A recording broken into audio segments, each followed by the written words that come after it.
네, 그럼 여기서 현재 가장 논란이 되고 있는 이 김기현 비리 의혹 문건 사건 한번 짚어보겠습니다. 당초 청와대 비서실에서 직접 작성한 게 아니냐 의혹도 제기됐지만 제보는 외부에서 시작됐다는 게 어제 확인됐죠. 최초 제보자는 송병기 현 부시장이었습니다.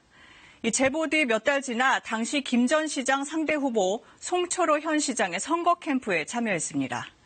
이 송 부시장의 제보를 받은 청와대 행정관이 비위 의혹 문건을 만들었고 당시 백원우, 박형철 비서관을 통해 경찰에 전달되면서 이 지방선거 직전 김기현 전 시장에 대한 경찰 수사가 이루어졌습니다. 검찰은 선거 개입을 의심하고 있죠.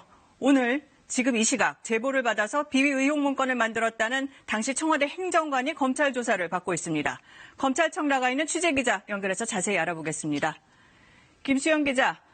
어제 청와대가 비위 의혹 문건 생산 경위를 밝힌 지 단 하루 만에 전격 소환이네요.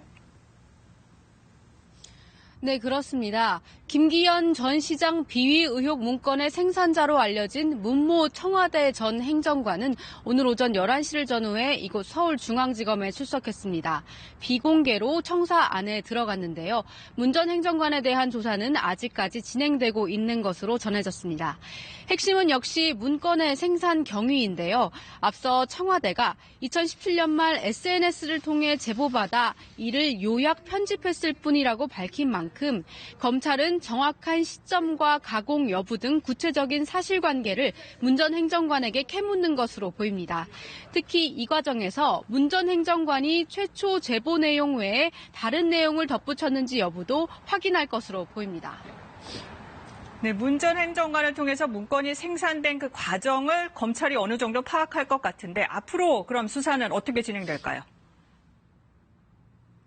네, 일단 검찰이 속도전에 나선 것은 확실해 보입니다. 어제 청와대가 입장을 밝혔는데 바로 다음 날인 오늘 문 전 행정관을 소환한 것만 봐도 이런 분위기를 읽을 수 있는데요.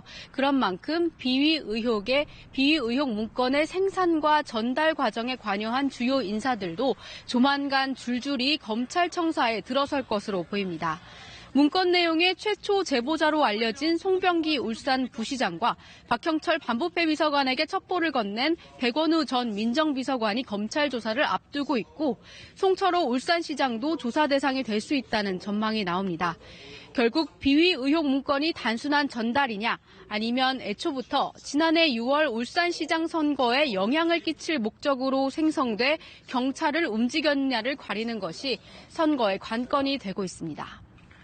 네, 이 첩보의 최초 제보자가 송병기 울산 부시장이라는 걸 우리 취재진이 어제 만나서 확인을 했지 않습니까? 이 송 부시장이 오늘 입장을 밝혔죠? 네, 송병기 울산 부시장은 오늘 오후 3시 울산시청에서 기자회견을 열고 입장을 밝혔는데요. 송 부시장은 2017년 하반기쯤 총리실 모 행정관과 안보 통화 중 얘기한 김기현 전 울산시장 건은 언론을 통해 이미 울산 시민들에게 알려진 상태였다고 말했습니다. SNS로 제보를 받았다는 청와대의 설명과 어긋나는 부분입니다. 송 부시장은 또 어제 KBS 취재진에게 정부에서 여러 동향을 요구했다고 밝혔는데요. 제보를 받아서 첩보를 만들었다는 청와대 측 해명과 대치되는 부분입니다. 지금까지 서울중앙지검에서 KBS 뉴스 김수현입니다.